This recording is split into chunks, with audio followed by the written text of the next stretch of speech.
Chapter 18. Story Solutions with Fundraising Metrics. Advancing the right story for the right donors. The right metrics. Fundraising metrics can't do everything, but they can answer 4 key questions. 1. Are we working with the right donors? 2. Do we have plans for each of them? 3. Are we seeing them? 4. Are we asking them? These are important questions. Answering yes doesn't guarantee success, but answering no usually guarantees failure. This is also a common feature of metrics in storytelling. Suppose we were managing novel writers. One metric might be hours per day spent writing. Another might be words per day. Hitting these metrics won't guarantee a successful novel, but their absence does guarantee failure. I don't manage novelists, but I do manage PhD students as their dissertation advisor. Completing a dissertation requires many things. Students will read research, they'll run experiments, they'll analyze data, they'll fill out paperwork, they'll think, talk, and write. I've had many succeed and others fail. Over the years, I've learned to predict this outcome with just one number. That number is hours per day spent writing. Students who write consistently will finish. Otherwise, they often won't. Here's why. Students fail, but not because they don't do the fun parts. They fail because they don't do the hard parts. Writing is the hard part. All of the parts are necessary, but the only metric that matters is the hard part. The best metrics encourage doing the hard stuff. This applies in managing dissertations, and it applies in managing fundraisers. Number 1. Are we working with the right donors? Fundraising math versus fundraising emotion. So, let's start with the hard stuff. There's a difference between what's fun and what's important. Consider some simple math. Scenario 1.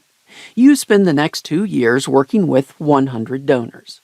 Each has capacity to make a $10,000 gift.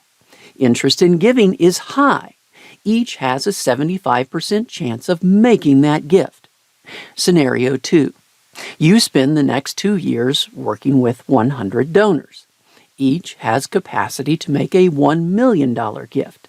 Interest in giving is low. Each has only a 3% chance of making that gift. Mathematically, the answer is easy. Scenario 2 raises 4 times as much money. The charity receives $3 million instead of $750,000. Emotionally, the answer is hard. Suppose you make 1 gift proposal per week. That's 100 over the course of 2 years. In scenario 1, you constantly win. 3 out of 4 weeks, you bring back a big gift. In scenario 2, you constantly lose. On average, you'll lose 33 times for every victory. You'll have all of your proposals rejected for over 8 months, and you'll raise 4 times as much money. What feels like losing actually wins. Emotionally, a series of small wins feels more attractive, but that's not how the numbers work. Sports math versus sports emotion. The same result applies in modern sports. Before analytics, coaches and players did what felt good. They avoided the negative emotions of any negative outcome. After analytics, games changed. Higher risk, higher reward tactics grew. In basketball, the three-point shot took over. This shot also has the greatest chance of missing. Baseball moved to home runs or bust. This also increases strikeouts. In football, throwing increased over running. This also has a higher risk of a turnover or no gain. In each case, analytics corrects the emotions of loss aversion. It moves towards higher risk, higher reward tactics. In both sports and fundraising, the emotions don't match the math. Focusing on winning a larger share of plays or asks feels better. Focusing on winning the biggest plays or asks actually works better. Major donor math. Ideally, we want donors with high interest and high capacity. But capacity and interest are not equally important. That's not how the math works. That's also not how people work. We can influence a donor's interest. Creating donor experiences helps. Building relationships with the charity employees, beneficiaries, or other donors helps. Making connections with the donor's values, people, and life story helps. Any of these can change interest. And what can we do to change a donor's capacity? Nothing. The right behavior requires spending time with high-capacity prospects. But the right behavior isn't the easy behavior. As James Daniel writes, many would gladly trade cold $1 million prospects for warm $10,000 prospects. Unfortunately, many do make this swap a recipe for failure. The prospect prescription. The right metric should nudge the right behavior. The right behavior requires spending time with high-capacity prospects. There are, of course, many ways to measure this. We might have capacity minimums for major gift officer portfolios. We might multiply activity metrics by capacity rating. Getting a visit with a high-capacity prospect is a bigger deal. We can be more flexible with high-capacity success rates and timetables. But what if we don't have enough high-capacity prospects? What if we don't have any? Systematic, planned efforts to contact new prospects can help. John Greenhoe relates, quote, "The most successful development officers I have worked with developed a regimented procedure for connecting with new prospects," close quote. Referrals can work too. We can always ask, who do you know that may be interested in our work? But what works better is to start with what we can give, not with what we can get. This starts with a simple question. How can we provide value to high-capacity prospects? Maybe we're offering attractive experiences. Maybe we're giving recognition or prestige. Maybe we're sharing gift planning expertise. Maybe it's access to a valuable social network. Our efforts are more likely to pay off when we lead with value. Internal support, the advocacy story. High-capacity outreach works. Leading with value works. But these take time. Sustaining internal support can be challenging. It may help to reframe the internal story about prospect outreach. For example, many charities focus on advocacy. But what is advocacy? It's promoting the cause to those with the power to make a difference. Getting a 30-minute meeting with a senator is reason for celebration. Why? Because that person has capacity to make an impact for the cause. What about getting a meeting with a high-capacity donor? This should also be a cause for celebration. Why? Same reason. Advocacy is celebrated. It's part of the core mission. Expanding the advocacy story to include major donor discovery can change perspectives. It can increase internal support for these long-term processes.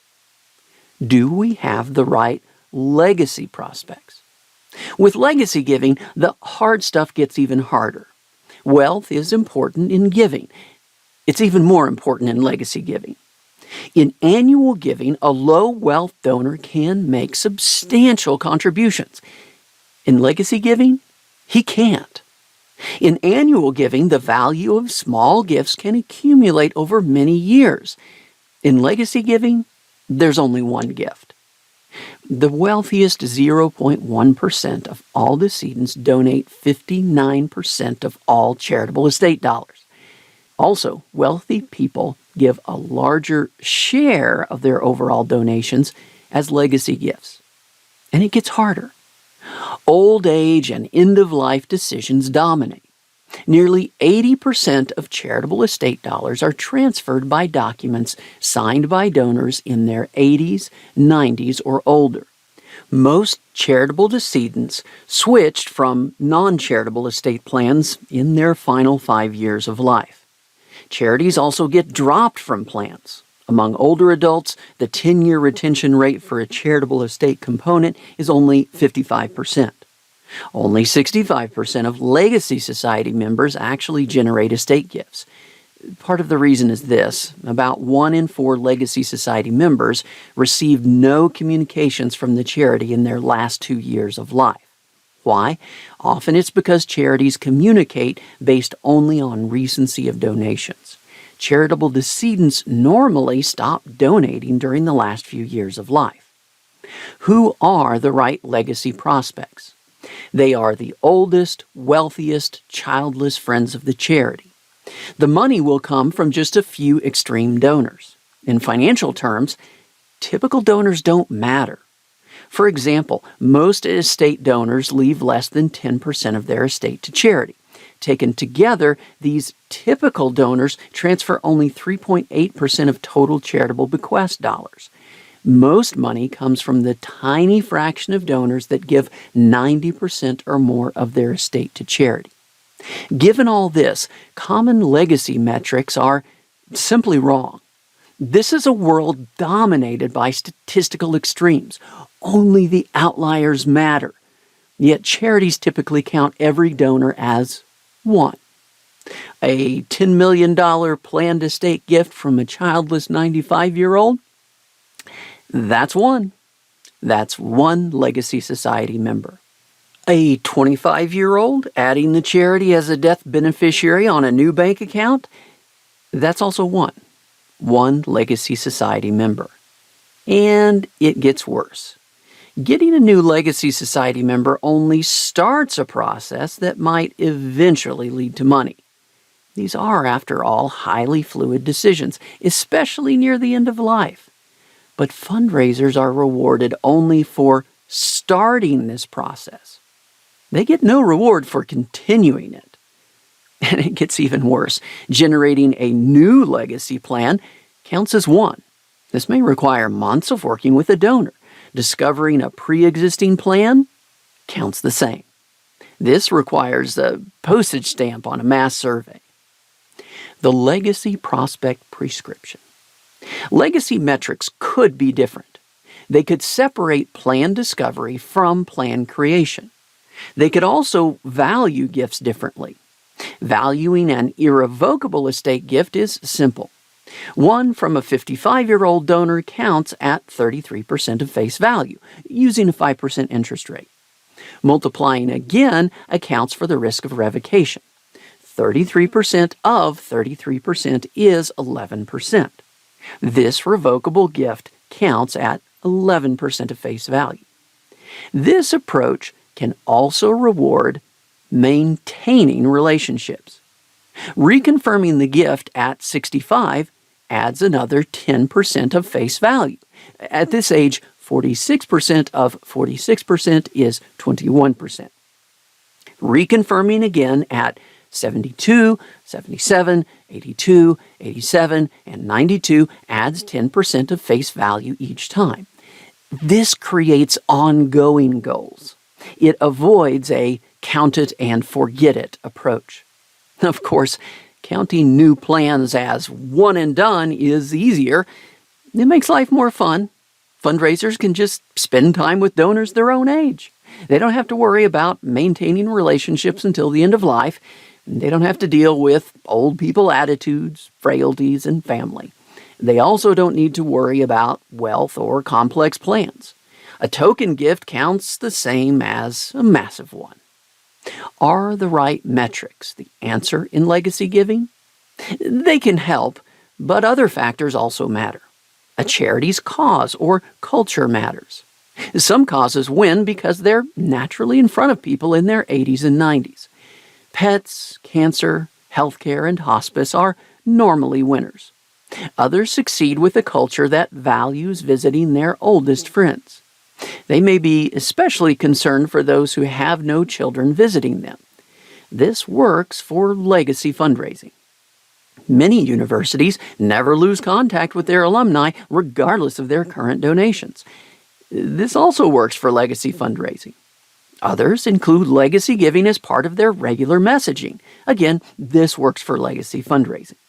These charities may not measure any better. They may not measure at all. But doing the right thing still works, even without the metrics. Metrics can help, but the charity's cause and culture matter more. Number 2, do we have plans for each of them? Individual plans, research findings. The business world doesn't have major donors. It doesn't have principal gifts. Instead, it has key accounts. What works in the world of key account management? One study looked at 20 practices across 209 businesses. It then statistically tested to see which predicted success. The answer? Only one practice simultaneously predicted increased share of customer spend and revenues and customer satisfaction and relationship improvement and improved retention. What was it? Having individual plans for each key account. The winners planned each account separately to ensure the best service. This finding is powerful, but it's not new. Many studies have found similar results. Individual plans are the key for key account management. This also works in fundraising. A nationwide study of the most effective major gifts fundraising metrics found this, quote, written strategies for each gift officer's top 25 to 50 prospects with specific initiatives, specific persons to be involved in each task, including internal partners and external volunteers, and specific target dates for each purposeful action should be required and documented. Individual plans. Why do they work? Why are individual plans so powerful? First, consider the business answer. The successful large sales business is a valued advisor for its key customers. This consultative relationship requires individual plans. This is different than just selling. Selling doesn't need individual plans. Selling just pushes the product. The customer's path is always the same. Buy. Then buy some more. In key account management, individual plans are essential. In traditional sales, they don't matter. Thus, this one factor divides the two approaches. Next, consider the fundraising answer. The one big thing in fundraising is always the same. Advance the donor's hero story. Will that story be the same for every donor? Of course not. If it is, then it's not the donor's story. An individual story requires an individual plan. An individual plan can help to advance the donor's story. It can map out a journey with specific steps. A step might link to the donor's identity, his people, values, or life story. It might connect these to the charity, the cause, or a specific challenge. It might show how a gift has led to a victory. It might confirm the personal meaningfulness of that victory. Not every meeting will include an ask for a gift, but every meeting should include an ask. The ask is for the next step in the donor's plan. This might be to take a tour. It might be to attend a meeting. It might be to listen to a proposal. The donor's individual plan guides the process. This plan can change just seeing them into advancing the donor's journey. Of course, having individual plans won't guarantee success, but not having them probably shows that something is missing. If individual plans feel unnecessary, watch out. You might just be pushing product.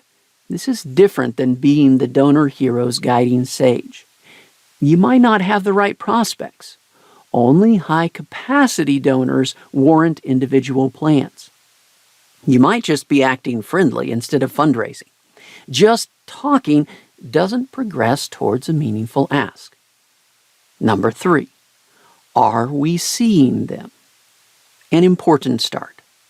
It's hard to raise major gifts sitting in the office. Go see people helps. Seeing the right people helps more. Seeing the right people as part of a personal, customized plan helps even more. These don't guarantee success, but not doing them probably does guarantee failure. It's like writing a novel. Hitting 2,000 words per day doesn't guarantee success, but hitting 0 words per day does guarantee failure. How do we answer? Are we seeing them? First, them means the high-capacity prospects from step 1. Second, seeing them is not just about number of visits, it's also about the share of the portfolio visited. You might have 1,000 personal visits, but for a prospect you didn't visit, the answer to this question is still no. This highlights another problem. Why do we have so many people in the portfolio?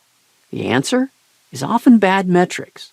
As one author explains, quote, if the primary goal is total funds raised, it is in an officer's best interest to have a very large portfolio of already proven donors, close quote. As a result, quote, portfolios tend to grow into unwieldy hordes of neglected names or become stagnant like ponds disconnected from moving water, close quote.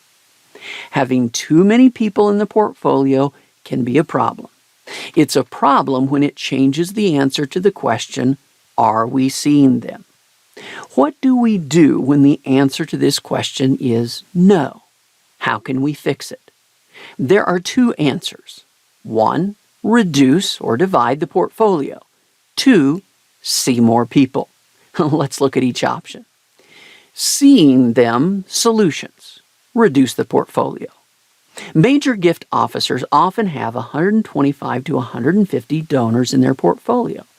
This is at or beyond the extreme maximum for maintaining human relations. Managing that many relationships can lead to minimal contacts with each person.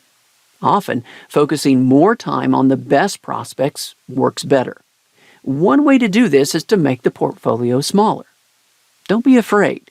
This isn't the end of the world. One report finds, quote, institutions that have reduced major gift officer portfolio size have actually seen increases in the number of asks, number of gifts, and overall dollars raised. Another analysis of hundreds of campaigns found, quote, in the vast majority of cases, portfolio optimization provides the biggest delta in rapid production increases. It is a simple question of, are we seeing the best prospects? So much energy goes into the seeing, but the best prospects portion of the question continues to be our main missed opportunity pain point. Seeing them solutions.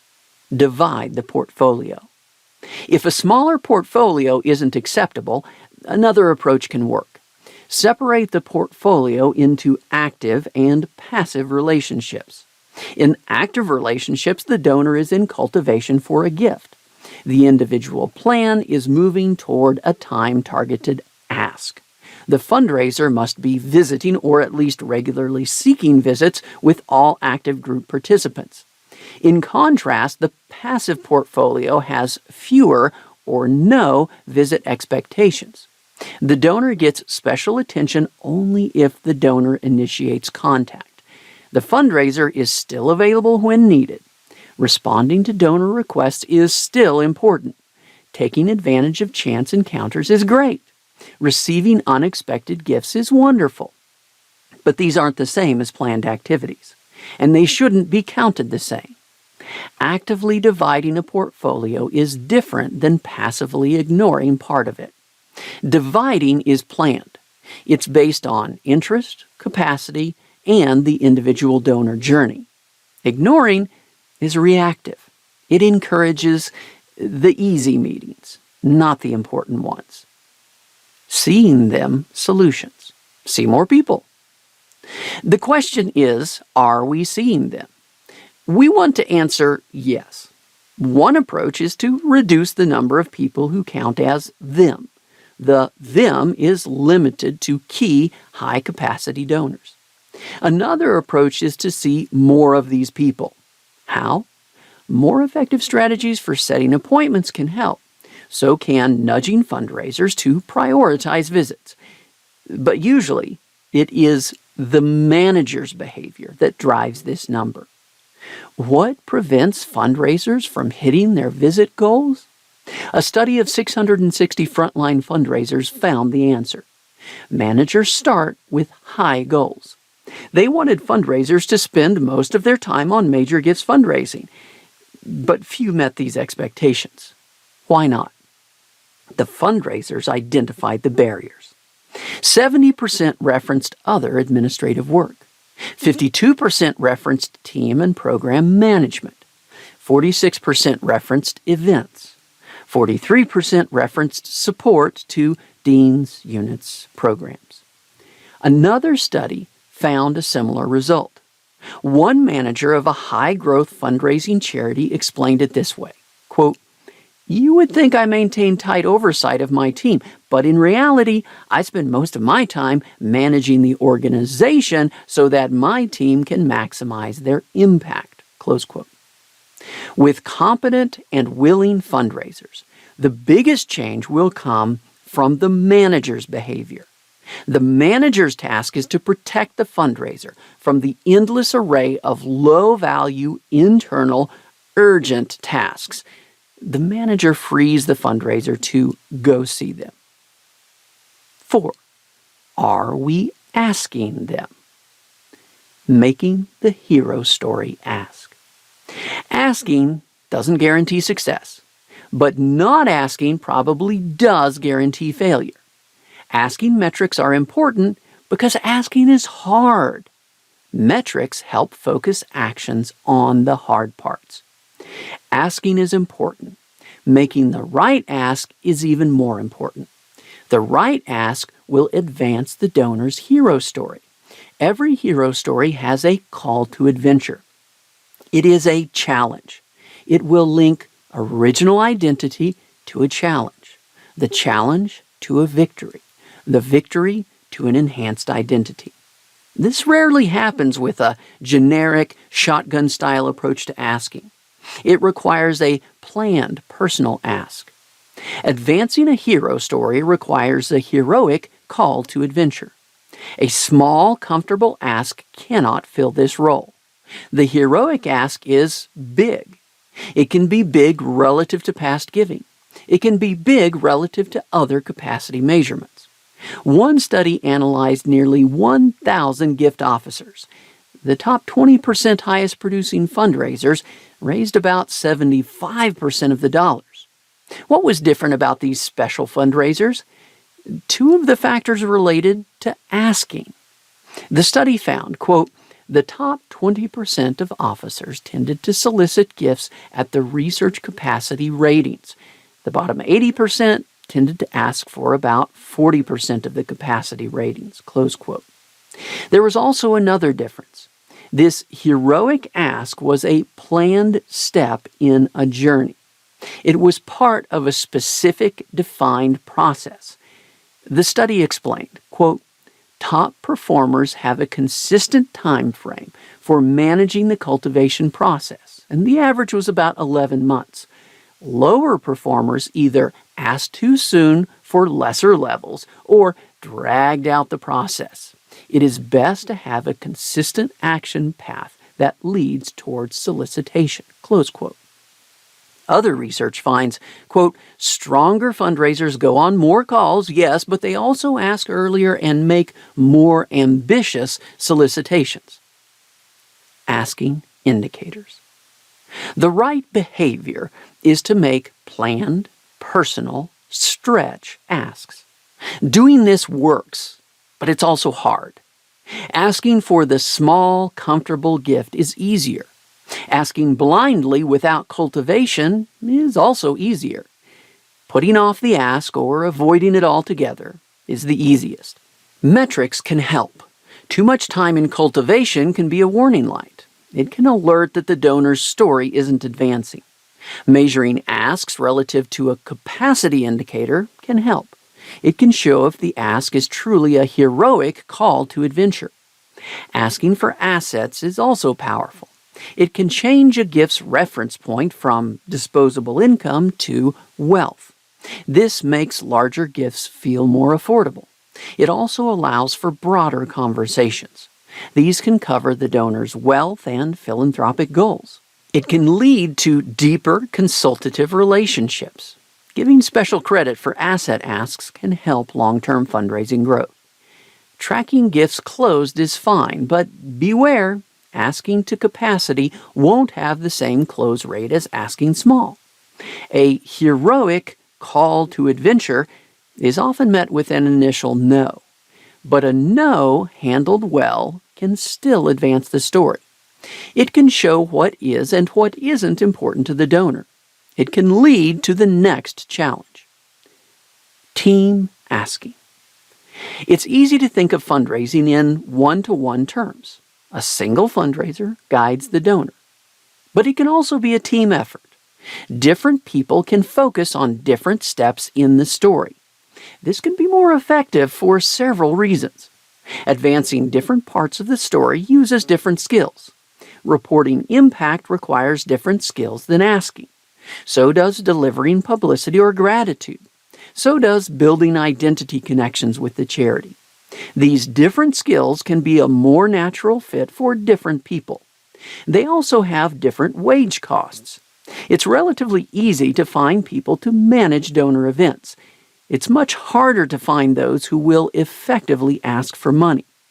Separating the tasks allows those with high-value skills to spend more time using them. Also, this division of labor helps people improve. It's hard to get better at a task when we don't do it that often. If asking is a rare experience, improvements may come slowly or not at all. Separating these tasks also prevents story steps from being forgotten. It's easy to put off making the ask when there are other things to do. It's easy to skip impact reporting, gratitude, or publicity when there are more urgent tasks. But when a task is a person's primary focus, it's unlikely to be forgotten. Conclusion. So, what's the magical metric system that guarantees success? Sorry, metrics probably aren't the answer. In fact, they're just as likely to be the problem. Metrics aren't people. They aren't leadership, strategy, or skills. A fundraising problem likely isn't just a metrics problem. Often, it's a story problem. Maybe fundraisers are telling the wrong story. The administrator hero story works only for small gifts. The donor hero story works for large gifts. Maybe fundraisers are being the wrong story character. The friendly jester character may be fun, but advancing the donor's long-term journey requires the wise and persistent guiding sage. Maybe prospects lack the capacity to play the major gift donor hero role. The major gift weapon may be too heavy for this prospective hero to lift. But metrics can still help. They can answer, 1. Are we working with the right donors? 2. Do we have plans for each of them? 3. Are we seeing them? 4. Are we asking them? Having these doesn't guarantee success, but not having them probably does guarantee failure. Metrics aren't magic. They can't tell the story for us, but they can nudge the right storytelling behavior, especially the hard stuff. They can be a diagnostic check engine light when story parts are missing. They can help a little with the one big thing in fundraising. They can help advance the donor's hero story.